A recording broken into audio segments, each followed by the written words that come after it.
Good morning, guys. It's Christina here. I hope you're having the most amazing day ever. So today I want to talk about hair because I have been asked this question in the comments. So somebody messaged and, they were really happy to see like my results when it came to weight loss and so on with the carnivore diet, but they thought that they noticed that my hair was thinning. So I thought I'd come and talk about it.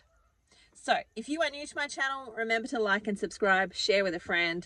Let's get the message out about how amazing carnivore is. Now, I am a naturopath, nutritionist, life coach, as well as carnivore myself. And so this is kind of where I'm sharing that information and my own personal journey, as well as some health advice and information as well. So with that in mind, I want to talk about hair today. Now, for me, carnivore has been a game changer with my hair. And in order to understand that, you kind of need to understand where I came from when it came to hair. Now, 10 years ago, I was on life support. So I had a beautiful head of hair before going on life support. Now, during that situation, and you can, go back and watch some of my other videos of that conversation about what happened there.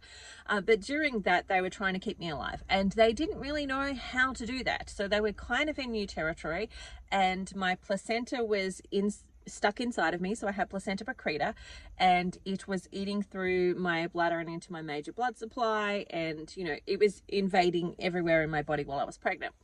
And so from that perspective, when it came to delivery, they didn't know that that's what was happening. That was all on the fly and they had to figure out what they were doing.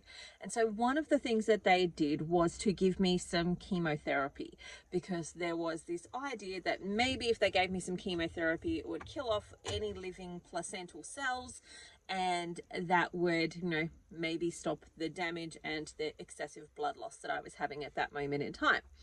And so that for me, being on life support, nearly losing my life, my heart stopped beating about 3 times. They had to resuscitate me a couple of times within the space of like 7 days and so on. That very traumatic, life-altering event also showed up in my hair. So I lost a lot of hair after that and it really fell out in big chunks. I remember that after coming home and finally getting well enough, I was just like so over pulling out hair or having clumps of hair in my hand that I just cut it. I didn't shave, I just like cut it really short so that the hair that was, because my hair was like down to here, like it was quite long. So I didn't have heaps and heaps of hair falling out in the shower and like, even when it did keep falling out, it was like not as long and so on. So that for me is the start of my hair journey when it came to it being a problem. And it never really came right. So there was a couple of things like I'll show you over here. This here, you can't quite see it now because all this hair has grown back. But this was quite bald and you might see that in some of my photos where it looks like it's bald or thin. It looks thin, right? And so it actually looks thin, but for me it looks quite thick because this was all like all of that's all carnivore hair growth and that didn't grow back for 10 years. Like for 10 years, that was not there. It was just this patch and I would just like have to kind of hide it. And so when this person commented on my photo, I was like, oh, there's a couple of things I've got to explain. One of which is it depends on which way I'm facing when I take the photo. So my beginning photo that I took, so my biggest overweight photo was from this angle. So there's no baldy patch or anything on this side. But often when I take my other photos, I'm often standing this side. And so this can look quite a bit thinner than this side simply because that's where the baldy patch was. And so when you look at the before and after photos, you might go, hang on, there's like the baldy patch there. It really is just because in shop, all I've done is I've flipped the photo so that you might see the photo with me facing this way. But really what I've done is I've turned the photo so that the side by side like actually matches.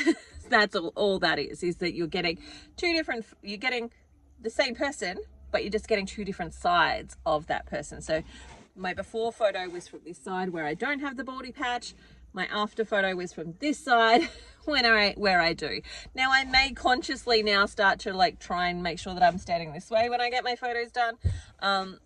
It really is just which one which way I never remember, and I never think about it because like it's for me, when I look at my hair I go, oh yeah, it's grown so much. Now the other thing that I want to say when it comes to hair on Carnivore, for me, this is not necessarily for everybody, but for me, my hair grew so dramatically. Like I've still, like down here is still a little bit thin, but up in here is really thick.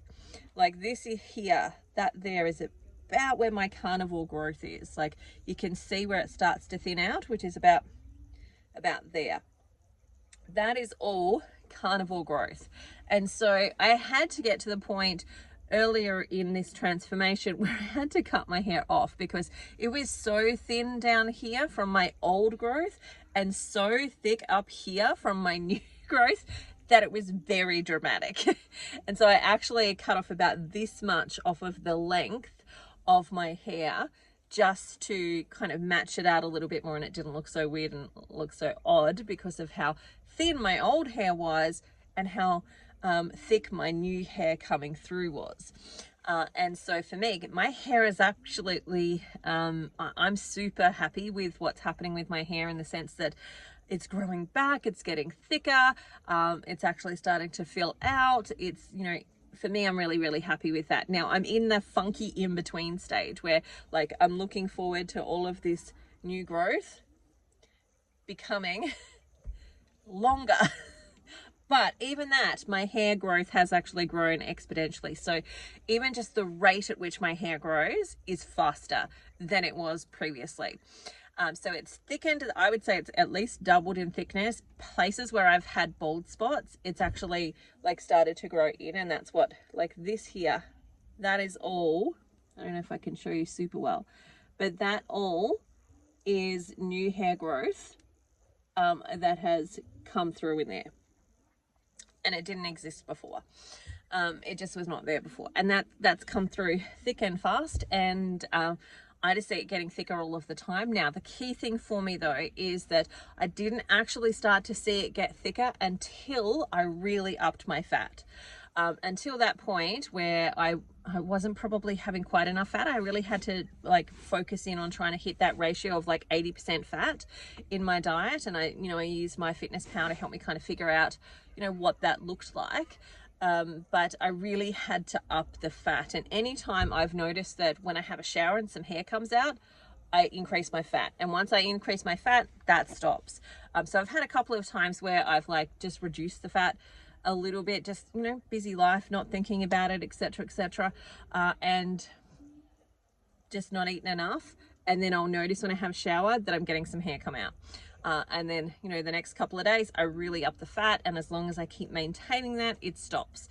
And it doesn't fall out, which for me is super awesome to know, because it really is just giving me feedback that if my hair is starting to drop again, it's because I don't quite have enough of the fat and nutrition that I actually need in that moment in time. So as long as I up it, I'm all good to go. But for me, hair has been an amazing game changer in the sense of it growing thick and fast, and it's come back probably curlier than it was. Like normally when my hair is short like this, it's often sort of more straight. And then it gets curlier the longer that it gets. So it's come back quite curly, which is interesting. And I love it. It's great. But yeah, hair has been amazing. But I will say to you, if you are struggling with hair or starting to drop hair, you have to look at your macros. And you have to look at things like your thyroid, etc. So if your thyroid is out of balance, and that's going to be one of the reasons that you might actually be dropping hair, is that you're not feeding your thyroid enough. And the key thing is that this is more important for women than it tends to be for men. But when it comes to women, one of the things that I see as a bit of a challenge for them is that it's really easy to skip breakfast. Like most women, especially if they've got a thyroid imbalance, it's easy for them to not eat breakfast. Like, they can easily often go until lunchtime, even like 2 o'clock in the afternoon, and then they start eating. And that then means that what happens is that the eating window moves to later in the day. And so they might eat until like, 7, 8, 9 o'clock at night.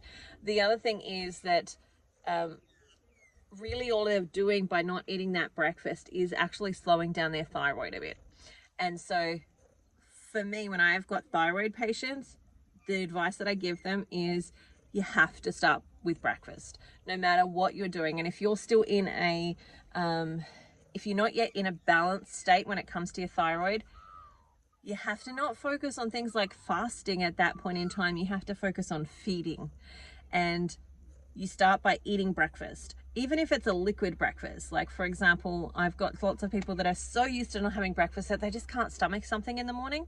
And so what they do is they might have like a chai tea and they put a couple of egg yolks in it and some butter in it, and actually start their day that way, so that they're getting some nutrition coming in, which is waking up their body, telling it that food is coming.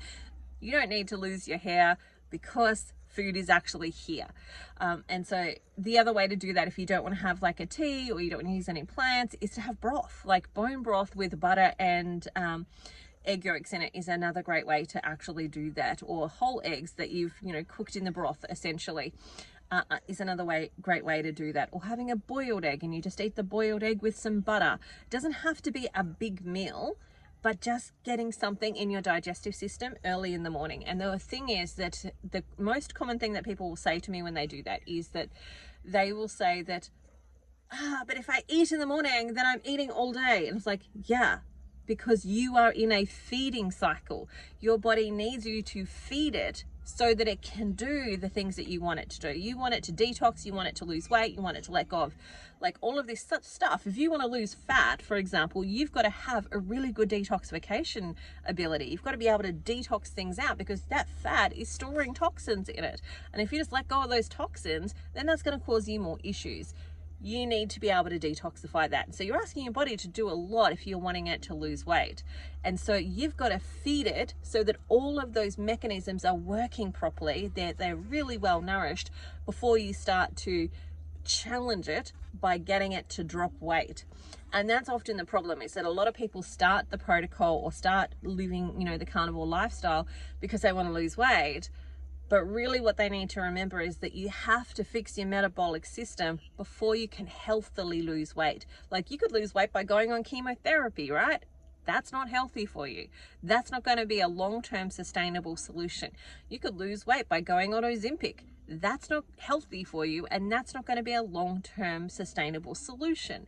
Even having some of the different surgeries that are out there, they're not healthy for you in the long run. And you're going to have to forever, depending on what ones you get done and whether they're reversible, you're going to have to forever consider that process and nourishing yourself in order to maintain life. And so if you're asking your body to lose weight long term in a healthy, sustainable way, you've got to allow it time to repair its metabolic systems in order to do that. And while it's repairing those systems, you've got to feed it. It's got to have building blocks in order to do the repair and to do it well. And that requires you to eat. So eating at breakfast, letting go of the weight, like letting go of you have to lose weight, and going, you know what, I might go up. So what? That's probably what my body needs in this moment in time. If I go up in weight, it's because that's what my body needs in this moment in time. But I'm going to look at all of my non-scale victories. I'm going to look at my hair. I'm going to look at my energy levels. I'm going to look at my sleep. I'm going to look at my blood glucose and ketones. I'm going to look at these things as my guides and trackers, versus just the weight loss being the actual only marker that I look at, which is often the problem that I see with people, is that they're solely focused on the weight loss, but they forget that all of these other things are actually just as good at helping you gather and gain information. So that if you are in a stall and you come and see somebody like me going, help, I need to get out of this, I can actually look at it at a much more pinpointed fashion the more data you actually have tracked, the more different elements you've tracked. If you're tracking your BP, your blood glucose and ketones, you're tracking your measurements and not just your weight, you're tracking your energy and your sleep and all of those things. If you're tracking those and those are all moving in the right direction, the inevitable outcome is that you'll eventually lose weight. It really might just be a little bit of tweaking that we need to do to actually help you do that. We might need to just play with the macros a little bit, like making sure you've got enough protein, making sure you've got enough fat for you in this cycle that you're actually in. And so it's just a little bit of tweaking at that point. If we've got all of this data to work with, it's much, much easier to figure out where you are in your cycle of healing when we've got more data and more information. But don't start out by trying to fast. Don't start out by trying to reduce your food intake, because that's not going to serve you, especially when it comes to hair. The other thing too is it's part of the reason, like when I'm doing the Quest, for example, my 12-week Quest program, that 12-week Quest program is eating fast. Like, I'm not getting people to do water fasts. They may do a broth fast. That's the only one where we're not actually eating. But everything else is an eating fast, where you're either eating butter, so you're doing a mono fast, or you're eating beef and butter, or you're doing beef, bacon, butter, and eggs. Like, all of that is we're feeding the body, but we're trying to get it into the right biochemical state in order to lose weight and to be able to hit some of those health goals that we have. P.S. The next round of the Quest is starting on the 28th of August. You are very welcome to come and join me. I'll put the link below so that you can come and find it. Otherwise, send me a message. I will help you find it if you need to. But when it comes to hair, I'm super excited that my hair has grown. Look, I have no product in. I actually didn't even realize I was going to do this video before I started. I just went, you know what? There was that question. I'm going to go answer it. I'm getting ready to do client calls. So that is why I've got a little bit of makeup on and so on. But I haven't done my hair. Like, basically I just brushed it and got out of the shower. Like, this is it. And there's no product in there, etc. It's grown exponentially. I'm really happy with it. I'm looking forward to getting it long again. Like, I'm keen to get it long again. But that's just a matter of time now at this point. And yeah, I can highly recommend it. But if you are having problems with hair, reach out, because we could be able to fix that and get things moving in the direction that we need to. You may need, like, if you've been extremely undernourished for a period of time, you may need a little bit of supplemental support just to kick you off and to build you up at the beginning. But once we've got the food nailed and we're getting like the right macros in for you, you shouldn't need to keep taking something forever. All right, that is it for me today. I hope you have the most amazing day ever. Remember, like and subscribe. It really helps me out, and I look forward to chatting with you again soon. See you later. Bye for now.